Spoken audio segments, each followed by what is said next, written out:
We started in hard times to bring us all into the laughter through thick and through thin, for public power enthusiasts without and within. Roll on, enthusiasts, roll on. Roll on, enthusiasts, roll on. Roll on, enthusiasts, roll on. We're likely recruiting you to come and join on. Roll on, enthusiasts, roll on. We bring in some people way smarter than us, those in the industry with knowledge to trust. We know we aren't perfect, sometimes it's a bust, but we'll roll on, enthusiasts, roll on. Roll on, enthusiasts, roll on. Roll on. I'm Paul Dockery. And I'm Crystal Ball. Crystal and I are at the offices of the Washington Utilities and Transportation Commission. For today's discussion, we're joined by two scholars of the electricity sector, Commissioner Ann Rendahl and Sherry Zwo, for a continued discussion about how the electric sector is evolving like the eras of Taylor Swift. I'm so excited for This is so great. Commissioner Rendahl was first appointed to serve as a commissioner by Governor Jay Inslee in 2014 and has since been reappointed and confirmed to a second term that goes through 2026. She also serves as the second vice president of the National Association of Regulatory Utility Commissioners, or NARUC. NARUC, we spelled it out, not just an acronym. We spelled it out. Yes. Yeah. Yeah. Her background includes serving at the UTC as the Director of Policy and Legislation, as the Director of the Administrative Law Division, as an Administrative Law Judge, and as an Assistant Attorney General representing the UTC. Commissioner Rendahl is a graduate of Wellesley College. She received a master's degree in public policy from the Goldman School of Public Policy at the University of California, Berkeley, and her law degree from UC Law San Francisco. Welcome to Public Power Underground. Thank you. I'm excited to be here. Thanks for having me. Do you have any idea what you're getting into? I'm beginning to. You're getting the vibe. It'll be fun. This is all about the vibe. Yes. It's all about enjoying It's the not time. hard. Yes. Is it Wellesley? How do you pronounce Wellesley. Wellesley? I knew I was going to say College. Where's Wellesley College? Wellesley is in Wellesley, Massachusetts, right outside of Boston. Nice. Okay. Yeah. I said It's a great college. I recommend. It's an all-women's college. Great. still And today. Still today, all women's. Yes. Nice. My niece is going to St. Mary's College, which is also an all women's college in South Bend, Indiana. Great. I support the women's college. Yes. Good. Joining Commissioner Rendahl and I. No, this is your line. I'm Yeah. taking over your line. Go for it. Go for it, Crystal. We also have a good editing staff. Yes. Okay. Yeah. So don't Often- worry about that. Often doesn't edit out because it's funnier when you don't. So take it away, Crystal. Joining Commissioner Rendahl, Paul, and I is Sherry Zwo.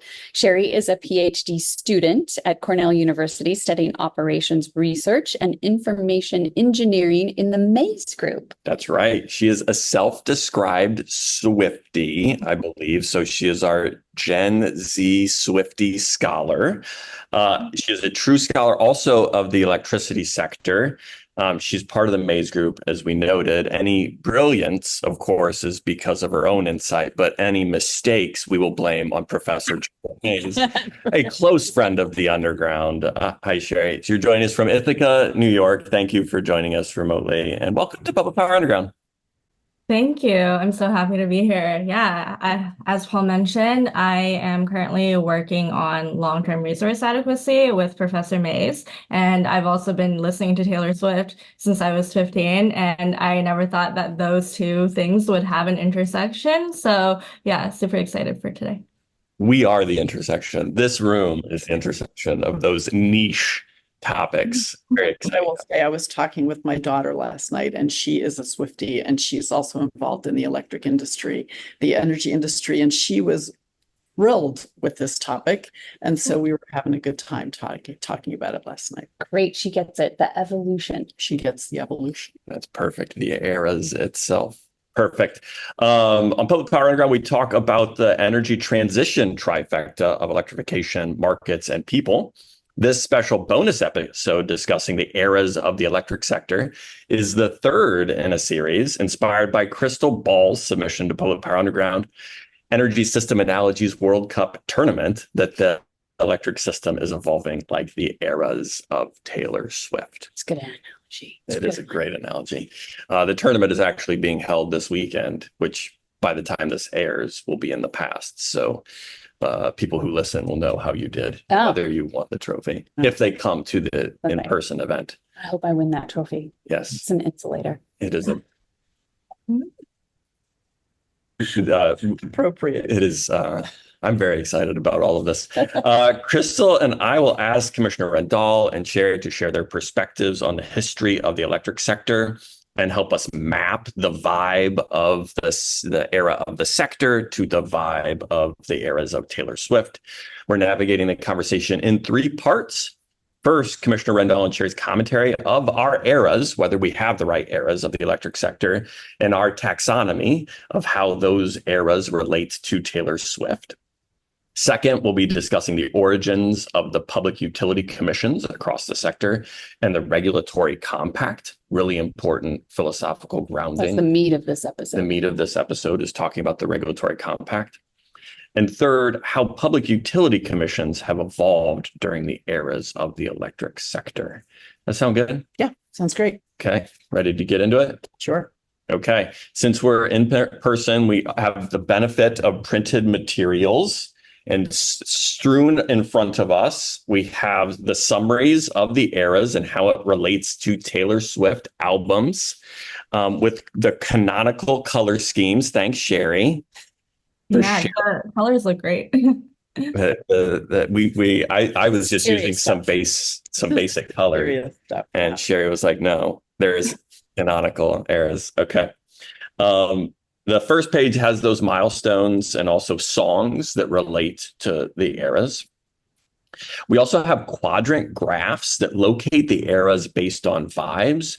And our goal is to kind of rigorously discuss the vectors and the vibes of both the Taylor Swift and the electric sector. I think it's a really important way of understanding the distinctions in the eras based on the spectrum of vibe. We'll see if we get the right vibes and the right spectrums. For Swifties that are friends of the underground, all the visuals, as well as a curated playlist for the eras of the electric sector will be included in the show notes. Commissioner Rendahl, you were talking about your daughter and Yes. her being a Swiftie. Did you go to the Taylor Swift Eras tour?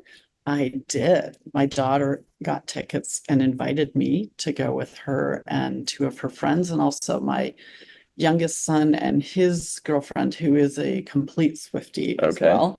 And so she said, "So what era are you coming as?" And I said, "Era?" Not being a Swiftie, but I guess now I am enough. And so she explained, and I said red, because that'll be the easiest thing for me to figure out. And it gave me an opportunity to go thrift shopping and get some good red stuff. So now I have some full red sneakers, and anyway, That you picked up at the thrift store. at the thrift store. So it was great.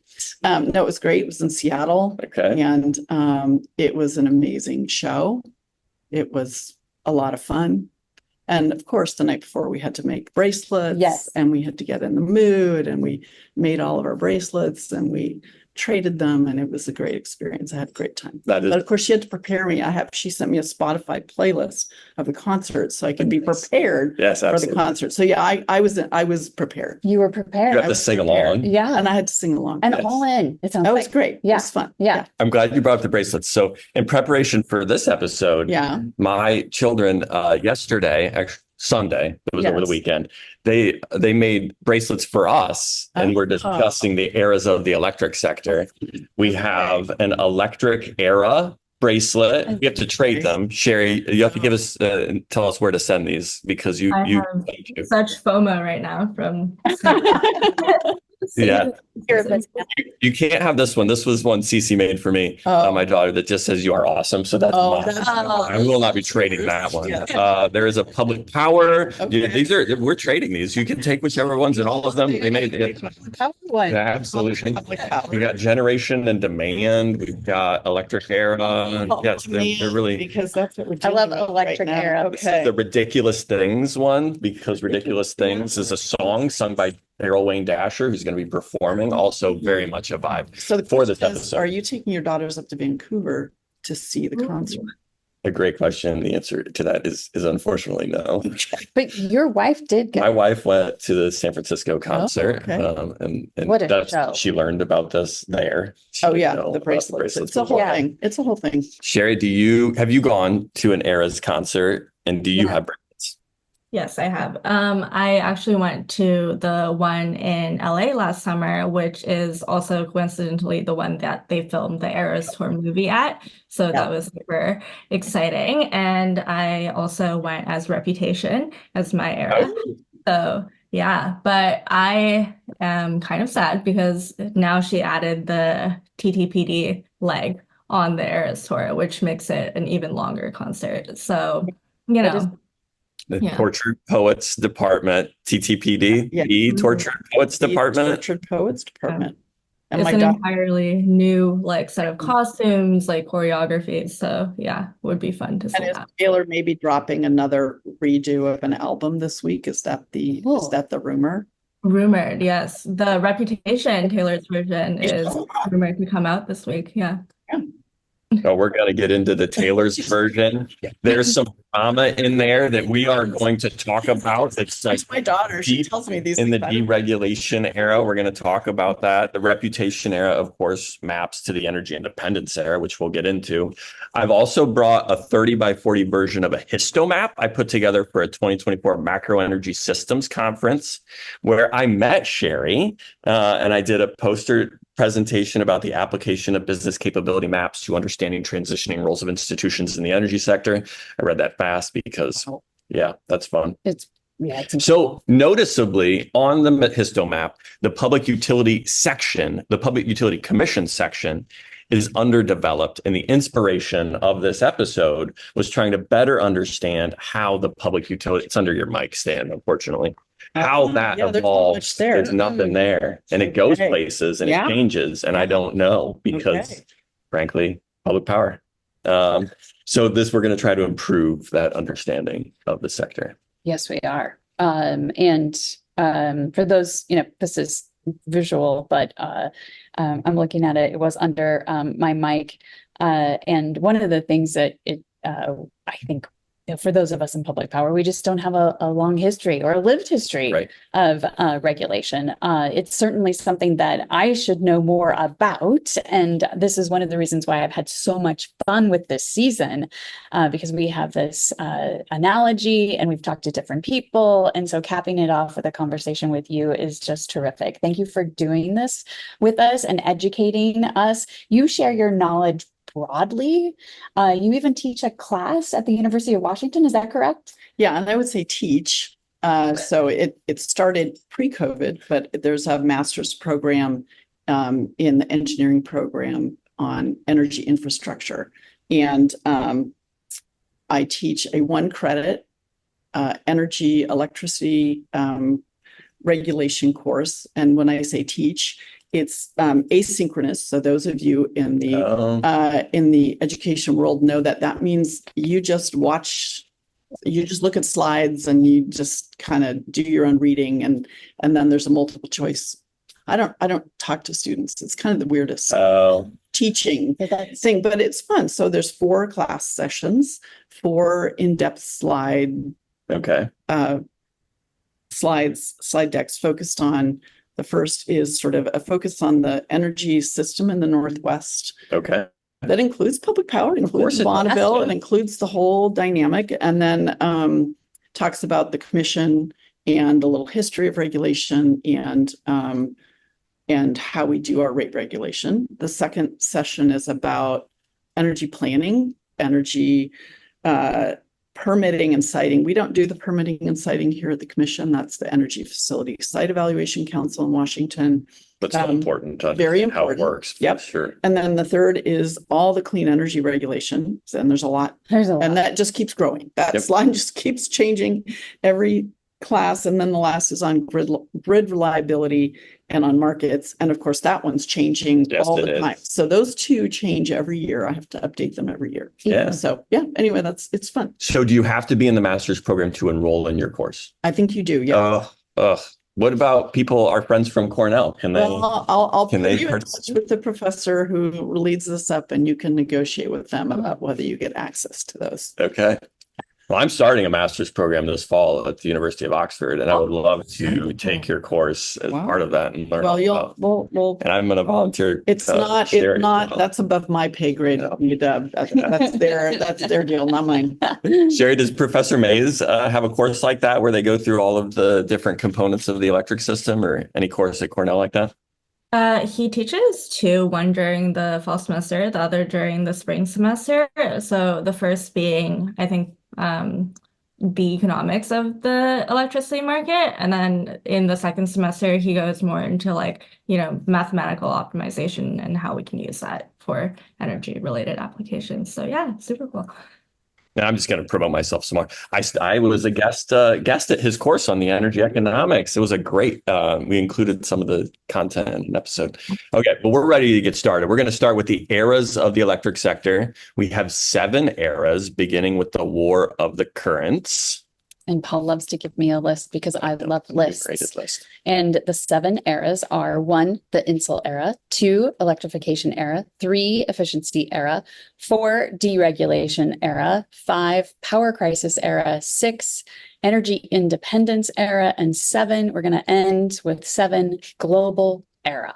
That's right. So to introduce them, we're going to do an eras edition of Public Power Underground's favorite segment, Short to Ground, where we go through them at a newsy pace. That sound good? Sounds great. Okay, you ready? Part of this is you get to interject with one-liners because we're in person. It makes it much more easier for you to like weigh in as we go if you had a good one-liner for one of the eras. So please do. So Sarah, in post, give us the Short to Ground jingle. You ready, Crystal? Yes. This is Short to Ground, a segment where we blow a fuse covering the news. I'm Paul Dockery. And I'm Crystal Ball. And we're shorting to ground, Eras edition. The Insul era is named after Samuel Insull. The era spans from the War of the Currents in the late 1800s to the passage of the Public Utility Holding Act of 1935. The self-titled era maps directly to Taylor Swift's self-titled album, with Picture to Burn and Our Song as anthems for the era. And here's a take. Tim McGraw is to Taylor Swift as Thomas Edison was to Sam Insull. The electrification era begins with the New Deal formation of TVA and BPA, spans the 1936 Rural Electrification Act, and ends with the 1979 accident at 3 Mile Island as an inflection point that transitioned to a new era. The Fearless albums, You Belong With Me, is the anthem of the Rural Electrification Act. So nice. And other songs from the Fearless era that our playlist uses are Love Story and We Were Happy. The last Great American Dynasty and Cardigan from the Folklore album transition us hard from Fearless to Folklore, just like the collapse of big infrastructure projects like the Washington Public Power Supply System, or WHOOPS, transitioned us from the electrification era to the efficiency era. The 1973 oil embargo is the official start of the efficiency era, and it spans the infamous sweater speech by Jimmy Carter in 1977. And as far as endings go, this is me trying. The 1978 Public Utilities Regulatory Policy Act, or PURPA, is the lover era. We know that the industry didn't deregulate, You are aware. restructured. That's right. But the whole market fundamentalism vibe of the era is deregulation. The era is a coming of age story with the 1992 Energy Policy Act and gets a too cute by half with 2001 Enron, the smartest guys in the room. From the Lover album comes a transitional song between the eras, I Forgot That You Existed, followed by the optimism of new beginnings with Daylight before transitioning to Cruel Summer, see where that one goes, with the line, Devils roll the dice, angels roll their eyes, and includes one of my favorite, The Man. This was Sherry. You inspired us to transfer out Sparks Fly album for the Lover album. Thank you for that, because we get Cruel Summer and the Devil Rolls the Dice and Angels Roll the Dice. Thank you, Sherry. And it's her first deregulated album after buying her master's. So, Wow. yeah. Yes. Oh, yes. That's the benefit of a Swiftie on the pod. Yeah. The power crisis era is midnights in the electric sector, entering with Anti-Hero, otherwise known as the 2000-2001 Western Energy Crisis, You're on Your Own Kid, the 2003 Northeast blackout, and Karma closing the era, and NERC getting formed in 2006. And we've made it to the energy independence era, or as Swifties would call it, the reputation era. The 2005 Energy Policy Act shifted focus. Look at what you made me do. The 2008 shale gas revolution, Endgame, Don't Blame Me, This Is Why We Can't Have Nice Things, and several other songs from the Reputation album show up on the eras of the electric sector playlist, which we will make available in the show notes. Yes, in that playlist, I made it, and then I made it with Sparks Fly, and then Sherry inspired us to swap out Lover. So there are songs from both, because there are a lot of Sparks Fly songs that are great for just, it's a great electric utility playlist. It's going to be a great playlist. It is a great playlist, yes. Can't wait to listen. That's not We've made it Yes. all the way to the seventh and current era, the global era. This is controversial. This is me putting This is down you. markers on an era. Yeah, So but this I'm is very yours. curious what your take is on this, Commissioner Rendahl. So I settled on referring to it as the global era to reflect the emergence of liquefied natural gas exports that made a link between global energy markets for natural gas and electric power prices during this European energy crisis and Russia's invasion of Ukraine. Global, because of the impacts of a global pandemic on our supply chain, which is still impacting switchgear transformers and electrical equipment. Mhm. Global, because energy infrastructure is now the target of cyber attacks. And lastly, global, because the electric sector is feeling the acute impact of global warming through wildfires, extreme heats, and stronger storms. Yeah. Although I think we're shifting from global to more national,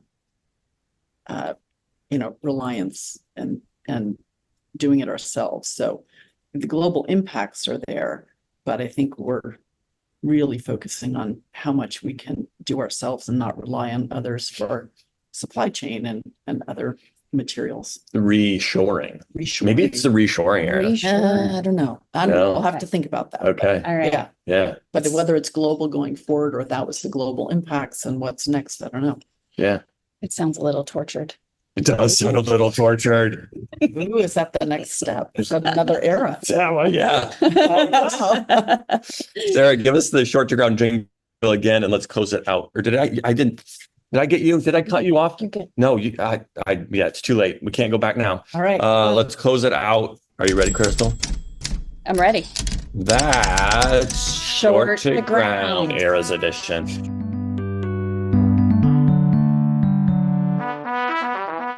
Okay, we're jumping back to the Insul era.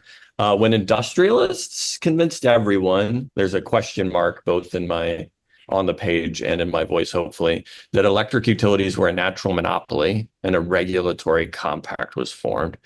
At least that's the oral history as I understand it. I'm hoping, Commissioner Rendahl, you can talk to us and explain a little bit about the regulatory compact and how that relates to this era. Okay, so actually we go from electricity to transportation for this, Okay. because the reason why state commissions were formed and the reason why the Interstate Commerce Commission was formed was because of railroads. Okay. Railroads were the big monopoly, industrialists, robber barons. Okay. They were undercutting each other. They were, this was serious business. Yeah. And so a need to control that monopoly tendency created regulation. Okay. And in fact, I was talking earlier. So there we have this book. It's called The Prophets of Regulation. Okay. And this talks about Charles Francis Adams, who is the grandson of John Adams and the son of John Quincy Adams. And he was on the railroad commission in Massachusetts that really created a lot of these, how to best regulate a monopoly. Okay. A lot of the laws that all the state commissions use derive from the Interstate Commerce Commission and some of the work that happened in Massachusetts. And really that is about, you have a monopoly, you need to control their ability to discriminate against people in terms of pricing and services, and really create an environment where everyone is served. So that is sort of the derivation of the regulatory compact, where not only do they sort of give up their ability to control who they're serving, what service they're providing, and but also give them a little bonus in return. And that bonus is setting the rates and giving them that return on their investment, which is what state commissions do, is not only do we set the rates, but we give them a return on their capital investments as if they are operating in a competitive environment. Reasonable. And so that is a reasonable, yes, everything is reasonable, fair, just, reasonable, and sufficient for the company. So that's the standard for rate making. And so those were, the routes, so determining the routes of where the railroads would go, instead of building side-by-side lines and wasting resources and creating a mess.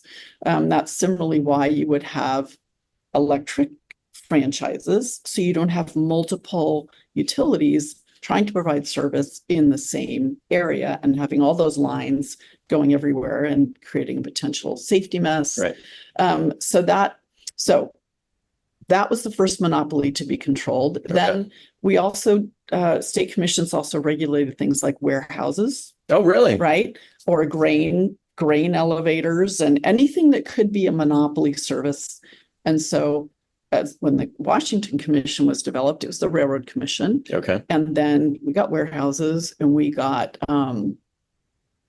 ferries. So the commission used to regulate the mosquito fleet on the Puget Sound in Washington because they were the roads going around the Puget Sound. Okay. And, buses, and then we got water, and then we got telecom, and we got electricity all around the time that the state constitution was being formed as part of that time. Yeah. So anyway, that's sort of how you develop this regulatory compact, is in exchange for controlling their monopoly, ability to operate in monopoly, that you give them that ability to earn that fair return on their investment.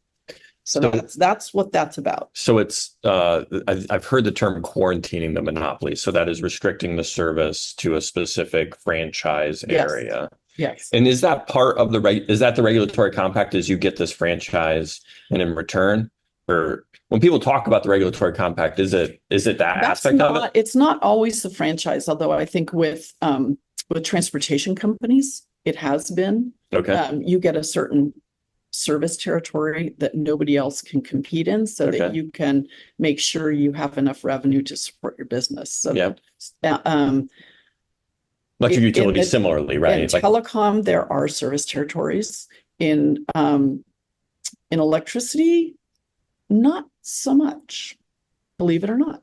I don't believe. Wow. Whoa, this is blowing my mind. And there is competition between consumer-owned utilities and investor-owned utilities. In Washington, we've had fights over encroaching on their area of service, and there's no franchise boundary per se. There you go. Really? Yeah, really. Okay. And so how do you? So you are the judge. I was called the judge. Yeah, I would be a judge. You would be a judge in that case. Sit as judges in those litigated cases. So we're sort of quasi-judicial in capacity. So when we have litigated cases before us, then we can't talk to our staff who are making the, advocating a position, Okay. or any of the other parties, but we can talk to our own policy team and our own ALJs about the case. But we get different opinions about, and the question is it reasonable for, it's usually about the money. It's usually about, how much money should ratepayers receive for having to cede this area to another. Okay. And it's usually large industrial customers that move to another service provider. And then how do you recover that cost? I'm thinking of the most recent PUD to form in Washington, Jefferson County PUD. That was an issue. We had to decide how much Puget Sound Energy, whether they gave back to customers what they received from the newly formed PUD to purchase their property. And Okay. how much of that was actually paid for by customers and had to be returned to customers as opposed to profit to the utility. And then we had the same issue in telecom when then Quest sold its Yellow Pages. Yeah. Oh, because how much of the Yellow Pages were paid for by customer customers' rates? Yeah. And so if you're going to sell this thing Yeah. that is, So it's all about fairness to should- customers. It's all about making sure customers are being treated fairly and their rates are fair, just and reasonable, and you don't have a monopoly taking advantage Yeah. of customers. So Yeah. that's our role. That's what we do. so you are also in NARUC, you interact with a lot of commissioners, Yeah. commissions across the country. So there are some states where the franchise is very much like a platted geographic Yeah. boundary, right? Yes. So there are some of those. There are also some other states without boundaries at all, Yes. like I think of Texas. Can you talk a little bit how those philosophies interact and So every state commission is either a creature of the legislature or a creature of the state constitution when it was formed. okay. So Arizona is a constitutional creation. Most other states are legislatively derived. And so however the legislature set up the commission and with those powers and what industries that they regulate, that's all legislative. So it varies by region and by, what the issues are in that region. And can you speak to what, so our audience is a lot of Northwestern states. So Washington is by constitution. We are by legislature. By legislature. By Oregon legislature. is Oregon's legislature. Idaho. Idaho's legislature. We're all legislative Okay. creations. Montana. Okay. Okay. But Yeah. even within those four, there are big differences. There are differences. Yes. And it's just legislative creation and variation and culture and different ways of doing it. Right. And what was going on in the state at the time. Exactly. And that continues to change because the legislature continues to add or subtract to our responsibilities. There's a lot of additions in Oregon and Washington here too. There are a lot of additions. Yes. Yes. So one of the things I hear in the regulatory compact elsewhere is part of the responsibility is to make sure that there's like an obligation to serve, that if there is new load, is that part of the regulatory compact, like Yes. that obligation to serve? So if I'm giving you a monopoly, then you have to serve Yeah, whatever. because it's part of that. You don't discriminate. Okay. Right? So you can't discriminate by rates, but you can't also discriminate on who you serve. If we're giving you this compact for, in exchange for getting a fair return on your investments, then you have to serve everybody that's in this area that you serve. You can't say, no, I'm not going to serve you because I don't like you or because you're one street over. So in a growth era, you're having to build more lines out to people as they demand service. Then that's the obligation to serve. Okay. I'm going to turn Does that make sense? It does. And I think Okay. it's a really important question. I'm going to turn to Sherry because part of what I've learned in talking to Professor Mays and others in the sector is about the really importance of price responsive demand. And in some ways, I think there is a nexus here between we need demand and growth of load to be maybe not indiscriminately served, but to have some nuanced service. Can you talk a little bit about price responsive demand and the importance of that for resource adequacy and cost effective rate shares? or get a little bit into why that's important? Yeah, I think price responsive demand, like in terms of resource adequacy, plays the role of giving additional flexibility to the grid, especially in events of system stress. So I think with regards to like, paying people back the correct amount for their investments and things like that, that's kind of what we're looking at right now, like how to reward people for providing flexibility and, rewarding flexible consumers. And so that's kind of an area of active research that we're looking at. Yeah, and regulation does change over time to respond to changes in technology and changes in economics.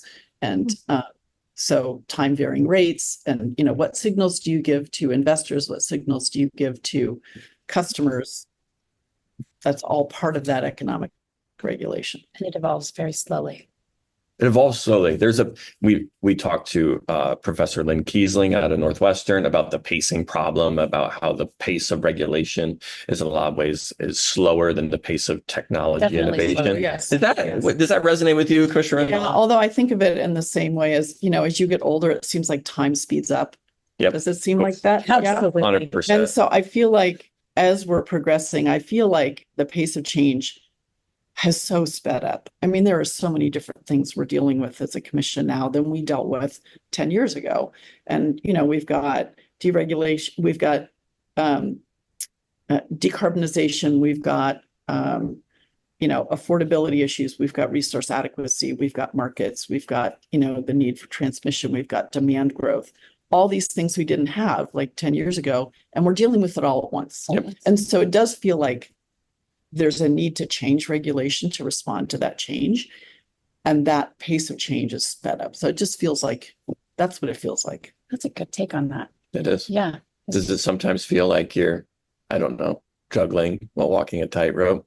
Yes, it does. I talk about my job is constantly spinning plates in the air and trying to keep each one of those plates spinning so that nothing drops. And you just kind of have to touch everything a little bit all the time.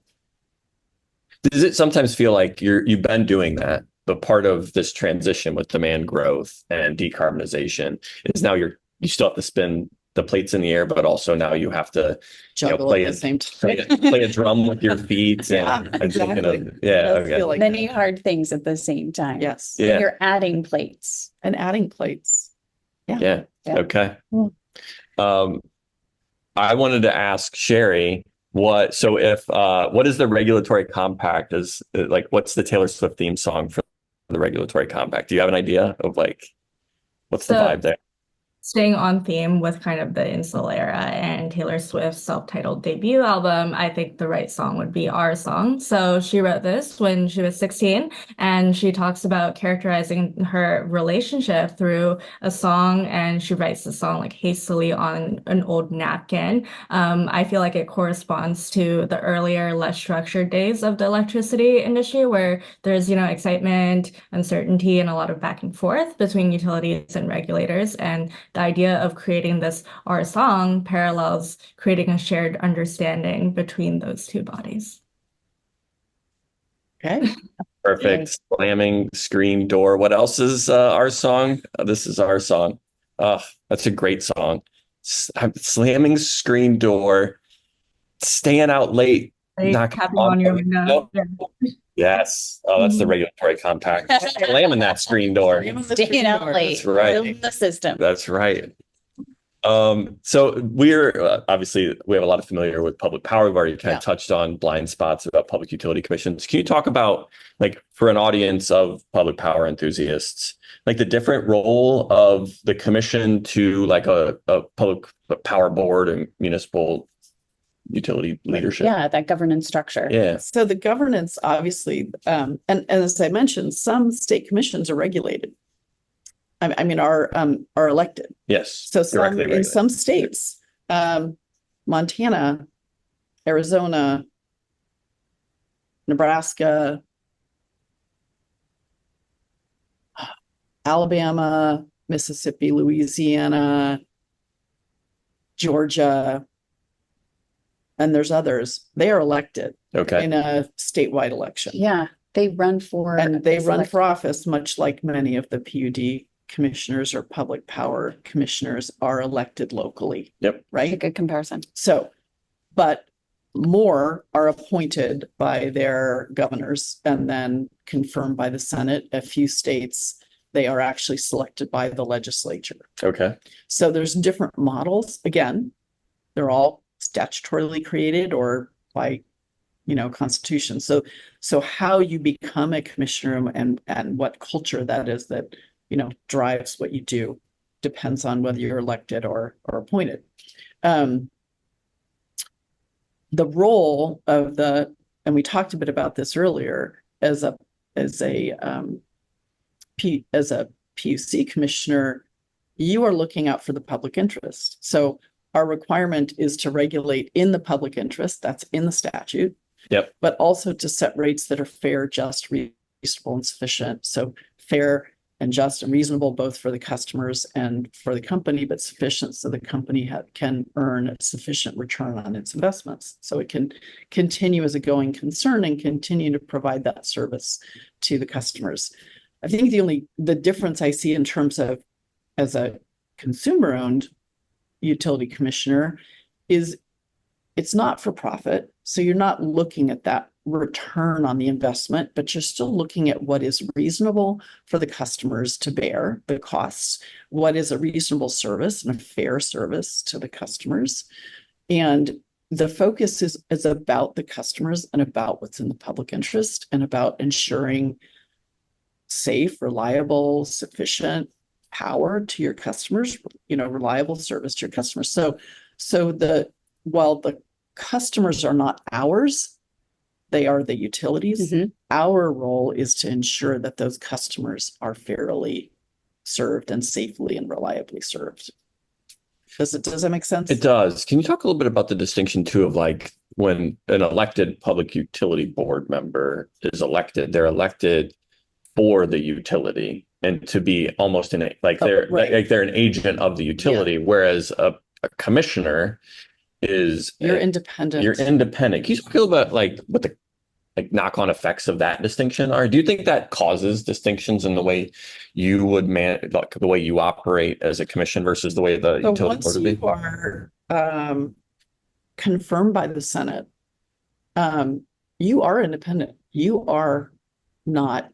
You have no like fiduciary responsibility to the utility or organism. No, you don't have. In fact, we can't hold stock in any entity that we regulate. That's a requirement in statute. So you have to be financially independent and not interested and have no conflicts. There are particular ethical requirements and ways of operating. So I talked about our advocacy staff, our staff that advocate positions in our cases. As a judge, there are requirements in statute, the ex parte requirement. I can't speak to any party in the case. So I am insulated in that way. Mhm. But I have a responsibility to the public to do things in the public interest. We operate by the Administrative Procedure Act. It's very process driven. It's very legally focused. And, we do rulemakings and have our open meetings, and open meeting laws ensure that the decisions we make that aren't in litigation have to be made in the public, in the sunshine. And so there's no, conversations happening and making a decision before we hear from all parties. It's done in the open. And that also applies to the public. The consumer and utility governance is also covered by open meeting laws. But I don't know that they're involved in litigation the same way we are and sit as judges. So we actually, in our rate cases, we have attorneys, we have parties, we have a transcript, we have binders of evidence that we have to read and consider. And then once we have the hearing, we also have public hearings, which are similar to what consumer and utilities have public hearings where you hear from consumers, you hear from the utilities customers about what they're not happy about, because that's usually what it is. They're not happy about the rates or a service or something. As I hear you talking, there's this distinction between like your role as a judge and a PUD board members is almost like a strategic guidance of the utility, right? It's a board, you're a board member making a decision. And providing, like, one of the core responsibilities is providing like the strategic direction for the utility. Right. Whereas you're a judge. I'm Yeah. a judge. Independent. I'm independent of the entity and looking at Right. it and hearing all the voices from all the different entities, the staff, the consumer council, the industrial customers, the environmental community, and the environmental justice community all participate and give us their views. And then we have to make a decision based on all of that, not just from the company's perspective. And in Washington, as an appointed official, you have a lot of experience in this regulatory. Yes. I mean, we went through your bio. You've worked here at the commission. You have this body of knowledge that helps you make these decisions as that judge. Yes. And so there are commissioners who start, that's the beauty of our national association, is providing education. There are a lot of commissioners who come in who don't have any experience, and we provide a lot of education. There's a lot of programs to bring people up to speed on everything we've been talking about, and how you make decisions, and how you learn about rate making, and how you learn about all the different industries. So there's a lot. That's NARUC's role. That's NARUC's role, is to provide support for its members. Yes. And the Regulatory Assistance Project? Is not part of NARUC, but the Regulatory Assistance Project is a nonprofit association that does a lot of research, excellent research. And in fact, one of the things I use in my class, the reference I use is something called electricity regulation in the US. And it was put together, and it's an excellent, it's all online. It's a free resource on Regulatory Assistance Project. Show notes. And Yeah. Jim Lazar, who actually worked with the commission for years and then became a member of RAP, authored the document, and it's a good history of regulation, and talk about all the different things that includes things like integrated resource planning and transmission development and planning and rate making. And it's got a huge. So I recommended it for folks who want to understand what we do. I do. Yeah. Sherry was asking us in the prep call, like, what a good resource would be. I think we just found you one, Sherry. Yep, that's a good resource. And it's free. Free online. Sherry, on this topic, I was wondering if there was like a person from the Taylor Swift universe that you would relate to public power within the electric sector. Is there like a very wholesome friend?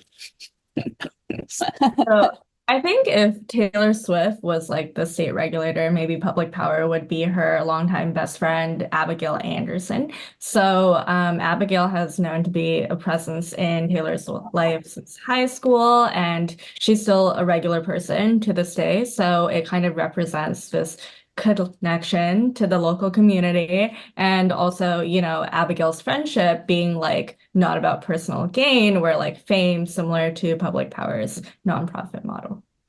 Ooh, Abigail Anderson. I'm gonna have to Google her. Right. Make sure we can. And are we comparing Commissioner Rendahl to Taylor Swift? She's like the superstar. wow. Is Commissioner Rendahl the Taylor Swift Wow. That's of the electric?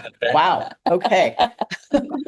I once asked a question at the conference, like, who is the Taylor Swift of the electric sector? Now we have the answer. Oh my gosh. Commissioner Rendahl. That's Commissioner Rendahl. Oh, wow. I'm overwhelmed by that. Now you can tell your daughter and all. Hey. Oh, we've decided. This is fun. Yes, we crowned you. Yes. So we also have this histomap here, and Yeah. there's a bunch of institutions that make up the electric sector. It's a very busy map. Yeah. It's a very busy industry. But as I mentioned at the beginning, it's like glaringly underdeveloped at for the Public Utility Commission Yeah. path over the eras. Can you help us understand how the commissions across the US have evolved throughout the sector's history? Like, how have they adapted? How have they changed? So I talked a bit about that in terms of the history of the PUCs beginning as railroad commissions. Yep. And then by legislation or otherwise adding on different industries that we regulate based on changes in technology and the economy and different trends. And so again, the commission started as a railroad commission, and was very focused on controlling a monopoly and a lot of those very, strong requirements about non-discrimination and fairness and reasonableness, and giving us strong authority over not just their rates, but their routes and their service and their safety.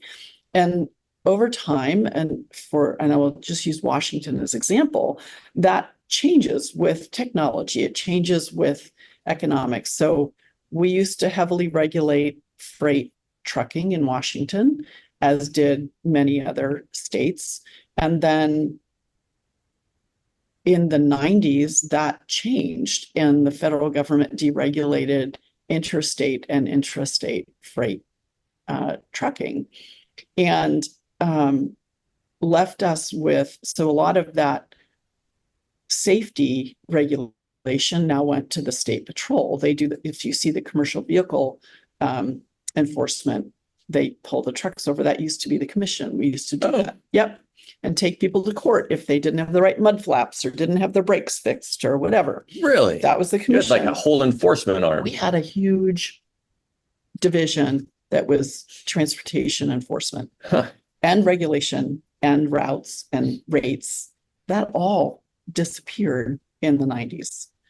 But we retained household goods, and we retained airporters, and we retained solid waste regulations. So for the private entities. And so but that regulation of those industries changes over time with more competition, with ride sharing and Uber and Lyft.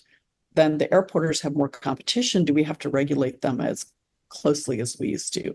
Telecom in 1996, Congress passed the Telecommunications Act of 1996 and essentially deregulated the AT&T Ma Bell system. And that was about 10 plus years of cases before the commission on how to deregulate and how to bring in new entrants. And now we have less regulation of telecom, and then it's energy. And now a lot of it is energy, and all the changes in energy is federal regulations change and technology changes. And then, solar on people's rooftops, and then you've got net metering, and that's a different element. So technology and the economy and different changes in laws really change how states regulate an industry. And now energy is changing just so rapidly. Yeah. It's just crazy. So, and I would say also, so we had the energy crisis in 2000, 2001. That was an issue for, we had, Avista almost went bankrupt because of the high costs. So we had to make sure that it could continue as an entity to provide service to customers. And that was a big issue in terms of how we set rates and when the companies can come in and change their rates. And that process developed a few other, I think we then had power cost adjustments that added in to help them adjust their rates. And then the Federal Energy Regulatory Commission, I don't know if some of you who are listening to this podcast remember I think it was Order 2000, or I'm going to forget the name of it now, so you can edit this part out of the podcast. They were mandating RTOs. That was an order that would require all electric entities to be members of RTOs and to form RTOs. And our chair at the time, Marilyn Showalter, worked with Public Power to oppose this at FERC and remove this requirement and not institute this requirement that RTOs be formed, because of the different interests that in the Northwest that we had in terms of the Bonneville system and the ability to determine your own destiny, And so this was standard market design. Standard market design. Thank you, Pat Wood, standard market design. And there was a strong really collaboration in the Northwest with all the utilities and the public utility commissions to really oppose standard market design.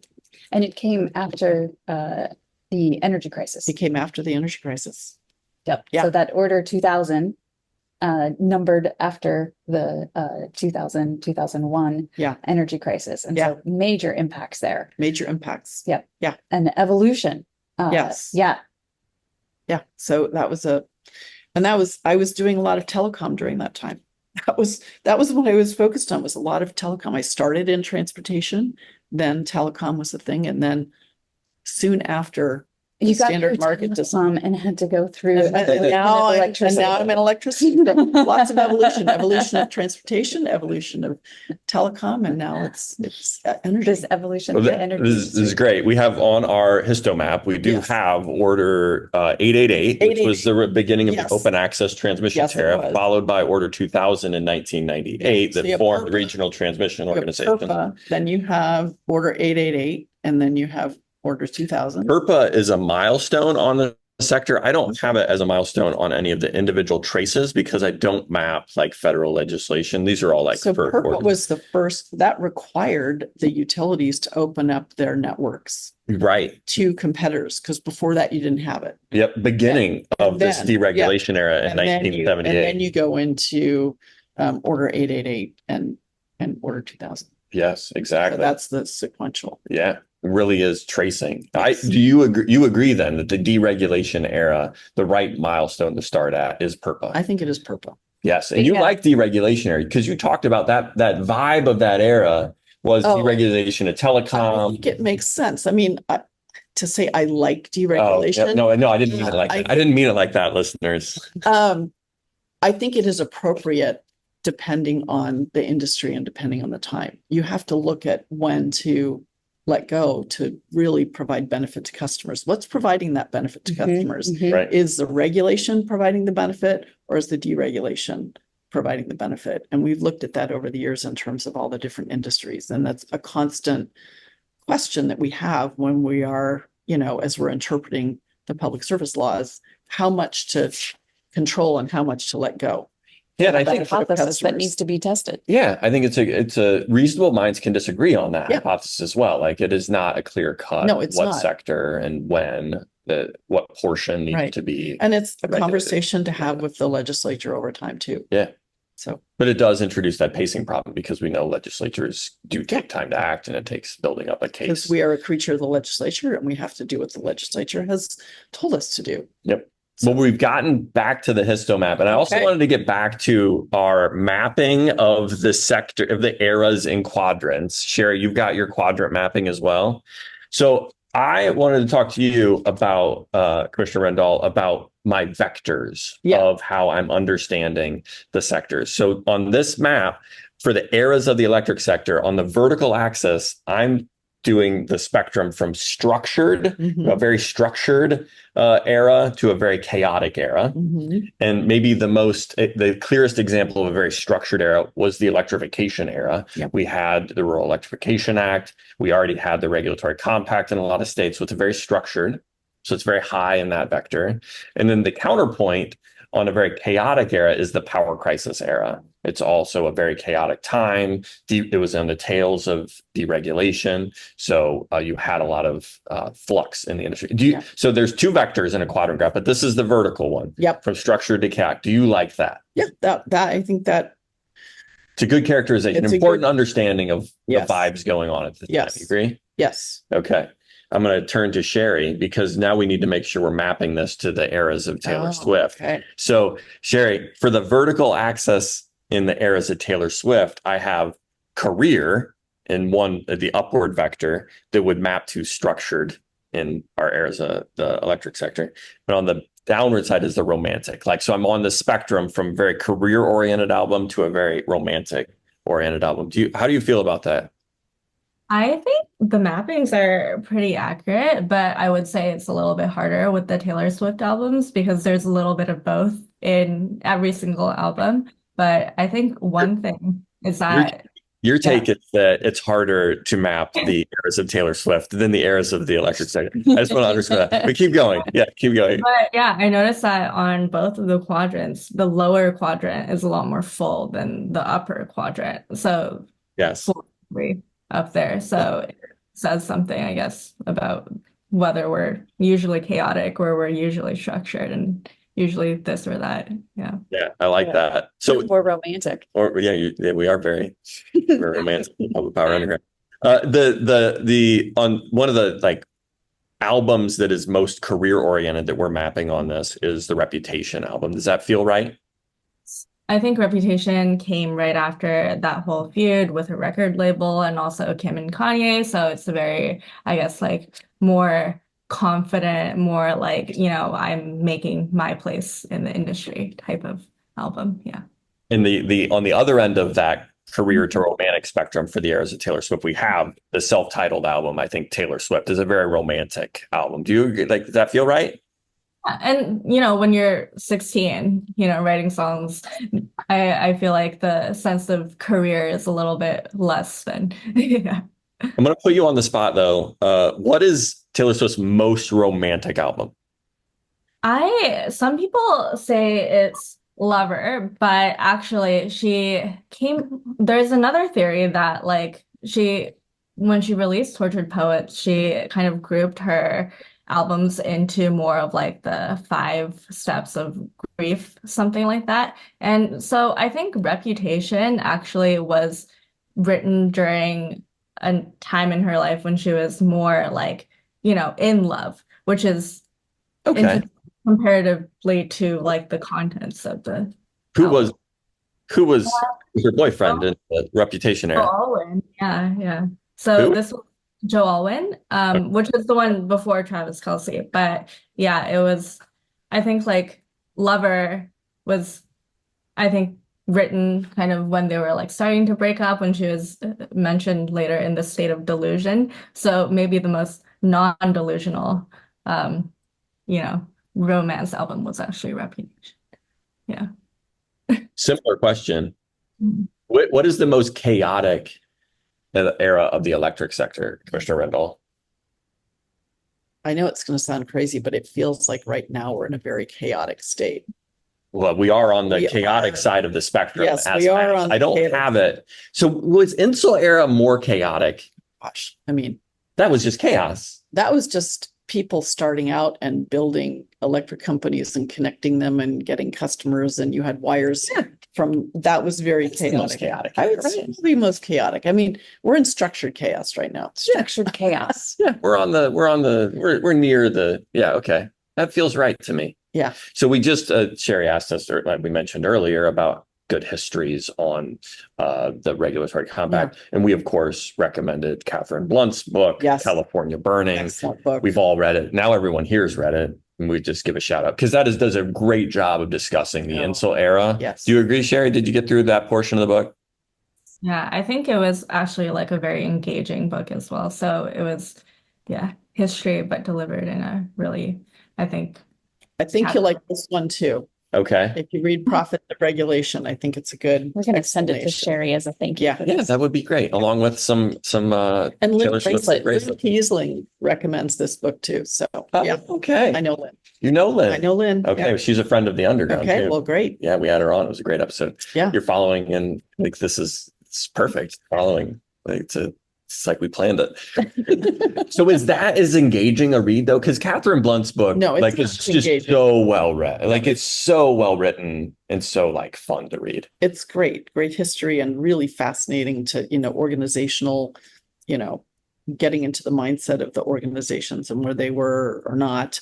But this is interesting in terms of, you've got Louis Brandeis, you've got Alfred Kahn, and you've got, Charles Adams. And so you got different perspectives, Yeah. different areas of regulation and deregulation and theories of regulation. So Okay, fascinating. put it on the reading list. Yeah. Yes. Okay, we're going to go so we've talked about the vertical vector on our quadrant right. mapping, and now we're going to go to the horizontal axis. Okay. So in my perspective in mapping this out, my horizontal axis for the electric sector was from building to optimizing. Mhm. And an example I put for the most building era, the building vibe, is actually tie between the Insel era and the electrification era. Yep. I would Great. probably give a my perspective is electrification era should probably Slight out. edge, This yeah. gives a good slight edge there. Yeah, we're building big lines and big projects. Yes. Yeah. Lots of Building big big- projects, Building the Hoover Dam, Grand I mean, Coulee, and insular transmission was- lines everywhere. building companies. Right. Oh. And the electrification area is really all the infrastructure, although, they were building some infrastructure, but it was about sort of consolidating and getting organized, Yeah, is the way I think I about it. like that. Yeah. that's Building brilliant. companies and building infrastructure. That's right. I love it. The other end of that spectrum, I put optimizing. Crystal and I had a lot of debate about this. Sherry weighed in the debate.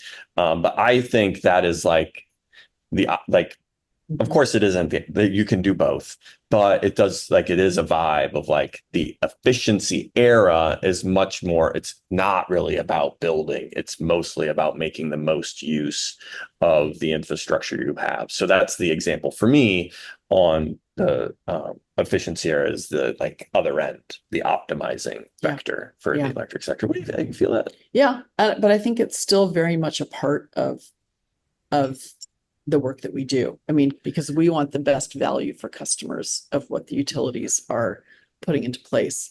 And so now, it's not just energy efficiency and not using those kilowatts and megawatts, so you don't have to build the plant.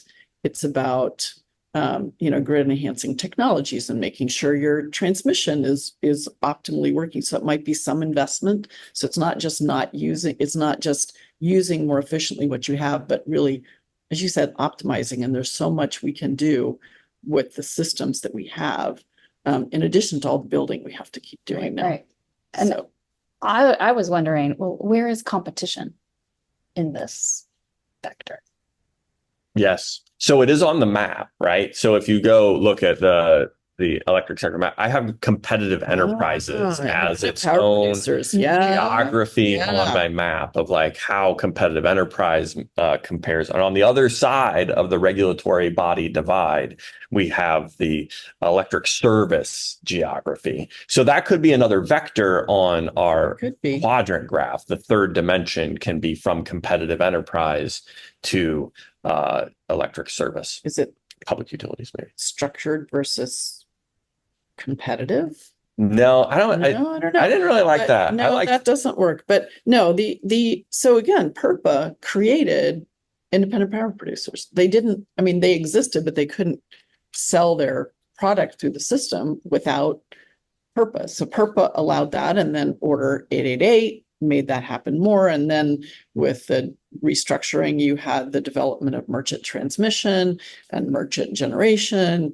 And now you have retail service providers. Texas has their model, and, the different RTOs in the East have their model. And so it's all part of the mix and trying to make sure in our role. So currently not in a market, any of our utilities, but engaging in all this market development, learning a lot from our peers in other states that are engaged in the markets, and ensuring that we continue to try to get the best value for the customers as they're engaging in the market. And those different models, California, part of the energy crisis was their design of the market failed. Mhm. Yes. And so instead of spinning off all the generation and then having to buy it from merchant generators, was that really the best design? So they're very much part of the mix. Yes. And Organized markets. organized markets. Organized markets. Yeah. And our utilities in the Northwest are part of an imbalanced Yes, market. they're part of today. the energy They're imbalance real-time market markets. or the Western Energy Imbalance Service out of SPP. There's different models. Yep. Yeah. So public power underground, as you've probably all gotten the vibe by now, is very much a family affair in the Dockery household. So yesterday, as I was prepping for this and talking about it, out of the blue, he didn't have the map in front of him, but my son, who's 11 years old, was like, oh, the deregulation era and the power crisis era when utilities illegally crossed the river. And that is how I articulate to him this independent power producers were split off, but part of the cause of the power crisis was this collusion amongst generators with electric service, and this collusion of trading and risk management that ended up causing a collapse. So we should talk more about that some other time. Some other time. Yes, but that's that's what's going on at this part of the map where you have like the crossing the river. And yeah, and that's where, it's like very tumultuous time. Federal Energy Regulatory Commission, that is really not our bailiwick. Right. So that is FERC's role. Yep. To make sure that these transactions are, these wholesale transactions. And that's, again, part of this mix is the state commissions are retail. Yes. Focused on the retail level. And FERC is focused on the interstate wholesale level. And these days that there's a little crossover sometimes, and creates some issues, but we're trying to really work well with the FERC commissioners to really make sure we are working those issues out. But I think there are some real issues that happen in that mix. Yeah, on my big 30 by 40 map here, we have regulatory bodies that span the whole map, but on one side is the FERC ocean. On the other side is the state Public Utility Commission ocean. Different coast. But there's a river connecting them. And, in any river there's some tumultuous water in there. And it's like, where does one body of water end and the other begin? And we are all sharing. Tidal flow going? Where's the tidal flow? Which is the biggest body? How's the moon affect which one differently on different days? Okay, so we're getting back. Map many times and I hadn't seen the river. Oh, yeah. River's there. I see it now. It's in the river. Yep. Yes, my wife, my beautiful and brilliant wife, was like, you got to make it blue in there so you can see the color difference, and she was correct. Yeah. all right. The other vector of our eras of the Taylor Swift is a confident to pensive vector and spectrum. What is the most confident album for Taylor Swift, Sherry? I think that would also be Reputation. Oh, Just because of the nature of, she's making this like going public again, basically after lying low for a bit due to public scrutiny. But I think on the other end, the pensive end, I was looking at both of the quadrant mappings, and it's interesting that the efficiency era and folklore are in almost the exact same place. So, and their sweaters. And folklore was written during COVID, I believe. And then, which was like kind of in a period of slowdown and kind of like reworking, which is also, I think, matches really well with that end of the spectrum and the efficiency era. Yes, it does. When we first did the eras of the Electrics and the eras of Taylor Swift, Farhad Billamoria, one of the co-hosts of Public Power Underground, was like, you should publish this as an academic paper. You should make this into a paper. So I'm now recruiting Sherry to co-author a paper with me. Do you think that we should do? I think the quadrant mapping is really the value here, Sherry. I think your observation that folklore and the efficiency era are both like in the same part of the quadrants is exactly the insights that we can provide by publishing our paper together. I'm recruiting her to help me. Do you have to publish in your Oxford program? I have to write a master's thesis. I don't have to publish. Sherry, do you have to publish, or are you encouraged to publish by Professor Mace? I think definitely encourage. I think to graduate, I also have to. So if I don't want to stay in Ithaca forever, then yeah. Okay. We've got your history vibe here. Maybe this could be the fun paper you publish. That's right. Paper. We always need a fun paper. So last question, Commissioner Rendahl, where would you put the deregulation era on our eras of the electric sector graph? So it's, do I locate it correctly? What commentary do you have on this spectrum of building to optimization and structure to chaotic? Where would that deregulation era fall? I was thinking about that, and I think it is appropriately where it is, but in that vector between chaotic and optimizing, because the whole goal of deregulation and the development of the organized markets was to optimize for customers and get the best value for customers by having competitive resources, as opposed to the utility providing all of that and maybe not having the right incentives to provide the best value to customers. Whether that's actually happened, I think, is a question. Right. But that was the intent of it. And it was also very chaotic because things were changing. Things were changing rapidly in all the different markets that they developed. And they continue to modify constantly. as just like regulation, as technology and as laws change, and ideas change, then the way we regulate changes and the way markets optimize changes. Absolutely. Follow-up question, where would you map the current era? Would you call it the global era? We've already had some discussion about this, and where would you map it on this quadrant? Again, I'm not sure we are going to continue to be global, but it's a global impact. The impacts of all of this are from the global. There was a global era, and so it is. Maybe you and I did, like, I think this era will continue to be characterized by its globalness, even if our response to that becomes more onshoring or whatever you want to call it. I still think the era is defined by, frankly, global warming, right, global pandemic, global issues right, are defining our industry's response in a kind of new way. That's appropriate. I'm just thinking in terms of energy and energy production and energy markets are less are that's changing. I mean, we have our issues. We have issues with China, so we're not trying to rely as much on China, and we're not. And Europe is trying not to rely as much on Russia, and so that forces us to be more. Are the critical minerals going to be sourced within the U.S. or our allies, or are they going to be sourced from China? Are we getting our supply from China and our oil from Russia and our gas from Russia? Are we going to produce? So it's a changing globe. Yeah. It's still global, but it's changing. Yep. And that change is more protection, more insular, or more reshoring, I think is maybe you used that term earlier, Paul. Yeah. I think more reshoring as opposed to sort of the isolationist, way of thinking about it. Okay, that's a good way.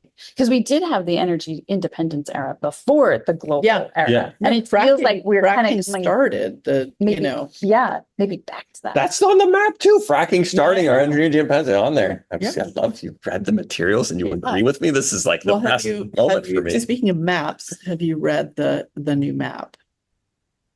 Have you read that book? I haven't read it yet. And of course, the author's name is escaping me. But it's okay, we'll find it in the show notes. It's called The New Map. It's called The New Map, and it talks about the history of basically oil and gas development in the U.S. and fracking, and in the U.S. and in Russia and in China and the Middle East, and how it's all changing. This is a book we do need to read. The New Map. Yes. Okay. Amongst all the many books we need to read, but that's it. I actually think maps are like within the GIS revolution, where maps are such an important way to convey information and actually understand. Yes, we had because I'm talking and I can't remember the author's name, but we had him present at the last NARUC meeting, which is fascinating. So there's a book club at NARUC that our current president, Julie Fedorchuk, has developed. So we read the new map, and then we had him come speak to the. It's a great idea. The commissioners. Yeah, it was fascinating. Yeah, you have to share your book titles. I'll do that. Great. Okay, last question for you, Sherry. Where would the Tortured Poets Department, the newest album of Taylor Swift that is not currently mapped on my quadrant graph, where would it fall in on this quadrant? Is it career or romantic? Is it pensive? Is it confident? It's definitely very, very pensive. There's 32 songs on it, and I think many of those 32 are kind of very reflective. I think it would go on the lower right quadrant for sure. I think. It's more romantic than it is career. I think so. Although there's a little bit of both, but I think it's definitely more of a romantic, themed album. Okay. I listened to it when it dropped. 32 songs. It's a lot. There's a lot. Well, there's the anthology was the extra 12 or however. Wait, the number. Well, no, it wasn't all one. It was the Tortured Poets album and then the anthology, which added more songs, right? That's why it's 32. I don't know why I made that Thank you for that connection. Okay. Piece. That was completely unnecessary. I listened to the whole thing. Okay, Yes. yes, And I it's haven't come back to it. quite good. I have and Sherry submitted to us some analogies from the Tortured Poets Department to the electric sector. Some great songs. My favorite one, I've said this so many times, is that what's the song? I Can Do It With a Broken Heart. Is that what it's called? Yes. Yeah. Do It With a Mhm. Broken Heart is like what, Sherry? I remember if you don't. It's like being able to provide a reliable electric service even amongst very hard environments and extreme events. And Pamela Quinlan nailed this when we interviewed her in That's Ridgecliff. great. Yep. Yep. We are going super long. I'm sorry, Okay, I was Commissioner Rendahl. checking to see if I had a meeting and I don't remember if I do. Okay, Somebody we're having a come good and bang on time. the door. We're having a good time. Okay, so we're closing it out. We're getting towards the end. So we're collecting words of wisdom Okay. and advice for Okay. practitioners, researchers, and regulators. I'm going to start with you, Sherry. As a researcher, what advice do you have for regulators like Commissioner Rendahl, practitioners like me, or industry leaders like Crystal? Yeah, I think with theory and legislation and policy, often there's a disconnect. And I think especially as, we're making rapid changes in the grid, encouraging evidence-based and theory-backed decision-making is really important. And maybe that can come as a result of fostering collaboration between regulatory bodies and academic institutions. But just generally, I think a lot of interesting, innovative ideas lie at the intersection of, different bodies. So just providing information to researchers and then extracting information from the academic literature and maintaining that feedback cycle is super important. Fact-based decision-making instead of emotional decision-making. Is that what I heard? Yeah. Oh, I say it again. This is I like all every about word here information. I love. So is evidence-based and theory-backed. Is that right? That's what yeah. Evidence-based and theory-backed. Yes, because there is ways to have data that you struggle to interpret, which is why you need the backing of theory. This is a very engineering heavy and physics heavy system. So theory backed. Thank you, Sherry. That's brilliant. I'm going to put that on a t-shirt. Yeah. Okay. So you're a regulator. Yeah. What advice, Commissioner Rendahl, do you have for researchers like Sherry, practitioners like me, or industry leaders like Crystal? Again, understanding that this is a transition, that state commissions are, and even consumer utilities are statutorily designed. So when you're thinking about what we need to do, look at the statute, and does the statute give the ability to do what you need to do? So again, it's evidence-based and theory-backed, right? So where is it we want to go, and how do we get there, and what's our roadmap? But it has to be fact-based, evidence-based. That's what the commission does when we make our decisions. We've got a whole record of decision to do this. But I think also in this very complex world that we are in right now, in the energy world, we all need each other, right? You can't do this alone. And so we need to be listening. We need to be open to new ideas. We need to talk and collaborate and coordinate. And I think in the Northwest, we've done a pretty good job of that more recently. I mean, I think after the energy crisis, everybody kind of retreated to their own corners and did their own thing. But then EIM has kind of brought people back together, gaining trust between the consumer and utilities and the investor and utilities and the markets on how to work together, and then collectively determining that there's a resource adequacy problem and developing the resource adequacy program at the Western Power Pool, and now focusing on the need for transmission and how do you do that, and working on the the transmission work that's happening at the Western Power Pool and at West Tech and also with the market development. And that's hard. That's really hard work. And I think in part emotion has gotten into that work. And I think that's what makes it harder. And so really having these conversations about fact-based decision-making and, with theory behind it, collaborating with each other and trying to keep the emotion out of it is really what we are doing. Good advice. Good advice. I will do a little bit of pushback. Have you watched the show Shrinking? No, On and Apple as you Plus. can imagine, I don't do a lot of watching. I do a whole lot of reading in Reading. my job. Yep, which is, I which is that's great. my kids are like, have you watched this? No, I'm just boring and reading other stuff, all the time. So no, I don't do a lot of streaming. So Okay, no, well, I we don't. did a whole episode of Public Power Underground about the market's decision Yeah. and the vibes Yeah. around it and the psychology of it. And while I wholly agree with you, evidence-based, theory-backed, I do think we have to acknowledge the emotions Oh. associated with it and not just ignore I it. We need to completely acknowledge Yeah, the yeah. emotions. But yeah, we But gotta on respect both the vibes. advice, yeah. I hear the acknowledge the emotion, but don't make the decision based on the emotion. That's Yes. healthy. Yeah.